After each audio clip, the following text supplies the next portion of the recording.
Our guest is Debbie Newcomb. She's the council president and director of the Conneaut Human Resources Center. And I think we're going to be talking a little bit more about the Conneaut council president aspect of things. Lots happening. First, I want to talk about the proposed hotel down at Lakeview Park. One thing is I've always heard a lot of proposals for things, and they don't really happen. So kind of give your assessment is how, what's our chances of actually having this constructed? Well, I think it's a pretty positive aspect to this project because, as you know, the trailers were out there for how many years, and no one said those trailers would ever go away, and they never go away. So we raised the rent, and then that didn't work. So we started telling them, you have until such and such a date to leave. And it brought in some money for our recreation board, but we figured we could find other avenues of money for the recreation board that does the kids basketball and volleyball. So we were looking for a rendition of this hotel from a lot of different sources. If you remember Tom Chema that helped us with the Geneva Lodge, he was one of the people involved with helping us look for someone to do this project. I'm hoping, I know I won't be there, but I'm hoping that this will get started and built within the next year. It's an addition to the interest that we see on Lake Erie. You know, we have birders, we have kayakers, we have fishermen, we have people who come in, and then there's no place to stay. And what we're hoping is it'll get people to stay here. It'll spur growth around it, like it did in Geneva on the Lake, like it's done in other places. Look at Ashtabula City, Bridge Street, where they're putting in a hotel. Sort of the same concept, right? Correct. But we want to make every use of the public land. We're not getting rid of the public land. We're talking about leasing or some long-term lease with whoever builds this development. There's not supposed to be any city money in this. I think the price tag was around $25 million. So, and we'll see how the developers proceed. Like I said, we just received this last Friday, so no one's had a chance to look at all. I have read most of it already, but could you summarize what they're talking about? I know they've got 88 rooms or something in a conference center. We're looking at 80 rooms. All of them will have views of the lake. Well, there's like an 18 to 19,000 foot conference room that can be used for parties or events. And we haven't got into the swimming pool or those kind of projects yet because of the liability issues, but I'm thinking that'll be added later. As you remember, when Geneva was built, the pool was added later. That's right. So those concepts can be done if it's successful, and I think 80 rooms is probably just about the right size. We want to capitalize on the shoulder seasons. Because we have a lot of birders coming to the area. It's really amazing how many people utilize the dock area for that. And shoulder seasons also snow. I mean, so we gotta start doing things to go with our seasons. I mean, if we're going to be a success.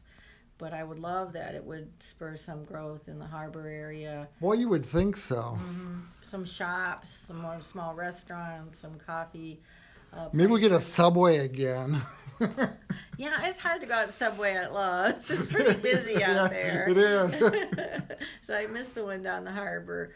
But you got like the catering place that opened. Yeah. I mean, you got people interested, and hoping someone gets interested in the property that Basil's Cafe was in. I know that's been shown a number of times. So I think if someone sees that type of development, it'll spur additional interest. So we're going to keep some of the green spaces for public use, and I want a splash pond, but I don't know if they'll do that or not. I'll be gone, but I think that would be nice. You'll be gone from council, but you'll be in town. Yeah, I'll be at the splash pond if they build it.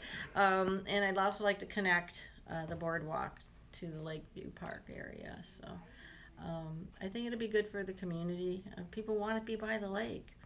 They like Days Inn and they like the bed and breakfast, but when you start adding in Lake Erie and other things you can do, people will come, I believe. So, I mean, I can't think of any more beautiful spot than Lake Erie and Conneaut. No, there isn't. But people do. They expect more than just a lake and a beach. And like a splash pond, and you start getting some of the amenities maybe similar. Somebody opens up a putt-putt course somewhere like they do in Geneva on the lake. Exactly. Or, that kind of thing. I think that would be phenomenal. I mean, that's kind of where it spurs development. If someone comes up with that idea, it's going to be called the Bob Lebzelder Putt-Putt Course. Absolutely. So. And nobody can beat me. Yeah, no one can beat him. So, but I think those are great ideas. We have a beautiful harbor area. If you even talk to the PC and Pittsburgh and Conneaut Dock, that land they have out front too is we should be able to do something with that eventually to attract more people to the area. So I know everybody's like, well, I can't stay. Well, it's not for you and me. It's for people to come visit, right, and see what a great area we have. I mean, if you just go through some of the things we could do trolley tours to the Railroad Museum and the Historical Museum and the library and all the different things that we have to offer. So D-Day Museum. The D-Day Museum, yeah. You're volunteering there now. So yeah, that would be nice. But I always thought it'd be nice to get one of the trolleys and like Lolly, the trolley in Geneva on the lake. Yeah. There's some really neat places in town. The Octagon House, things that people wouldn't normally see. So that's where we're starting. We'll see. It's just a rendition at this point. Nothing, contracts have been signed. It would be nice to have it before I leave at the end of the year, but just to get it solidified. Started. Yeah. I was thinking about the Conneaut Arts Center, the director there. I think I would be having all kinds of ideas going through my head at this point. Absolutely. And the Sunday night concerts, they're gonna. I mean, they got a good attendance now, but I just can't imagine. It would be. It's part of the selling point with the Arts Center. Of all the projects that they have going on there, especially on the weekends, Absolutely. And everybody loves the summer concert series. So. And they have the camps in the summer when school's out, and it'd just be so much cooler than some of the. I mean, I stayed in hotels and motels in the cities, and there's just it'd be so much more unique and interesting. And it is here. I mean, Kopi Hall, very historic. So there's all kinds of places. We spent a lot of time at the Art Center with my mother-in-law there, doing different things. Yes. So I think we could do that again with new adventures. Another place that's growing is where Truck World across from Love's. What's going on with that? Truck World received all their permitting for the process. Of course, you have to do a phase 1 and phase 2 environmental. If you notice, there's some wetlands over there that they had to preserve. So I think it's moving around really quickly now that all that's been done. They've cleared all. You've seen they've cleared all the land. There'll be a second truck stop in the area, and I know people think, oh, we don't need 2 truck stops. If you drive 90, there's 2 truck stops from here to Columbus. So they wouldn't do this if it wasn't improvements to the demographics of people getting off 90. And as those numbers increase, so can other avenues for us. Truck World's an Ohio company, if you want to look them up on the website.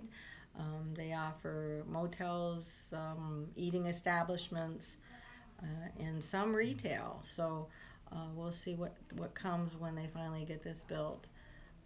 We are doing tax increment financing. We want people to know that we want to put signalization there because we know it can be a dangerous I think that's the first thing people mention. Yeah. They know. Yeah, they know. I mean, I'm always very cautious when I go out there, but I think the signalization's important. I think upgrading parts of Underridge Road for trucks to come in and out of there rather than always in the main entrance.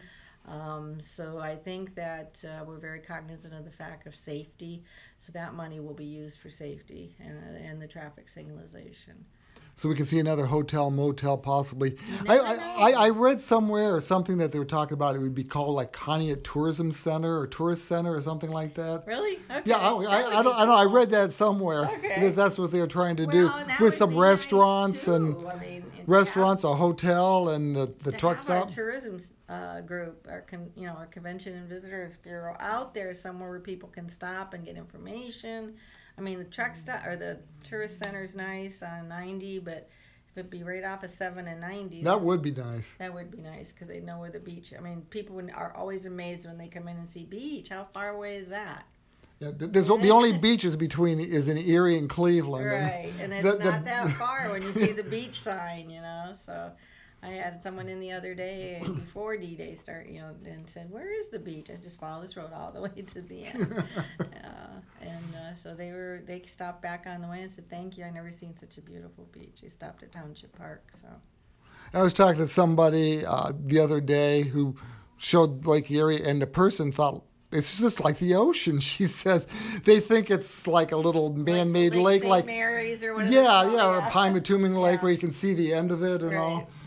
No, this is a big lake. It can be a very dangerous one too. So, yes, it can. You got to watch. Make sure visitors are safe. So, but I think we have a lot to offer here. I know people sometimes don't think so, but we have new restaurants that are doing well. We have Sparky's, we have Breakwall, we have Biscotti's, we have I can't think of the name of the place on Public Dock, something grill, grill, yeah. And they seem to do pretty well, and that's pretty cool. I've been thinking about getting my own little concession stand and driving around and selling something. Ice cream bars or something. I can make meatballs. But I think that's a plus. I mean, it's not, people don't think of it as a plus. I do. Remember when Gary's Deli was empty? Oh, yeah. So now there's a beautiful restaurant there. Mm-hmm. Definitely. Yeah. I wanted to get into a couple other things, but first off is the dredging. Connie is looking at doing something with the dredging material. Has to because the material can't go back into the lake. I think it's 2020 there's a deadline for your plans for what you're going to do with dredged materials, because anything you dredge now cannot go back into the lake. Mm-hmm. So you have to find a place for that. So Mr. Hockaday met with the Cleveland Port Authority, who has a dewatering facility where they take the dredged materials, they dewater it, and compress it into something that can be used for composting or sold. So we're kind of excited about that concept rather than just storing it somewhere and then in a few years we have to move it. Right. So maybe if it helps with the agriculture too. Right, and it's on the east side, where the CN property is, and we've talked to them about it as well. And they like to, because we got to keep those channels open. We can't just. Right. Absolutely. It's important to our vitality here. And it's something that Ashley Beulah's got to be looking at, and Geneva on the Lake. Same thing. Some people are doing that storage aspect of it, and we kind of like this better because you're finding a use for the materials. So, and it might cost some money for up front, but. Again, we've talked to the company that runs the one in Cleveland, and they're interested in being here. So I got my fingers crossed. I mean, at least they're not shutting the door in our face. So they're talking to us about the aspects of that project. Council President Debbie Newcomb's our guest. We've got 1 minute left to talk about your future. You're leaving Council President. You're not running for re-election, and you're going to be Deputy Board of Directors, Election Board. Director, yes. Yeah. So how'd that happen? I was selected. Well, I was selected in April as chairman of the Asheville County Democratic Party. Dwayne came to us and told us he was retiring at the end of July. Usually the chairman becomes the deputy director. So you had to go through a process. I will start probably the end of September, somewhere around there, and be the deputy director of the Board of Elections, at least through the primary of next year, because he kind of resigned in the middle of a term. So I'm kind of excited about it. It's something new. I was usually on the part where you file the form in front. So this will be the person that, makes sure they're following the rules. So I talked to Charlie Fry today, and he sent me some information already to review, and I'll probably go up and meet all the staff here in a couple weeks. So I'm excited about it. Yeah, something new definitely. At my old age. All right. Okay. Debbie Newcomb, thank you very much. Thanks, Bob.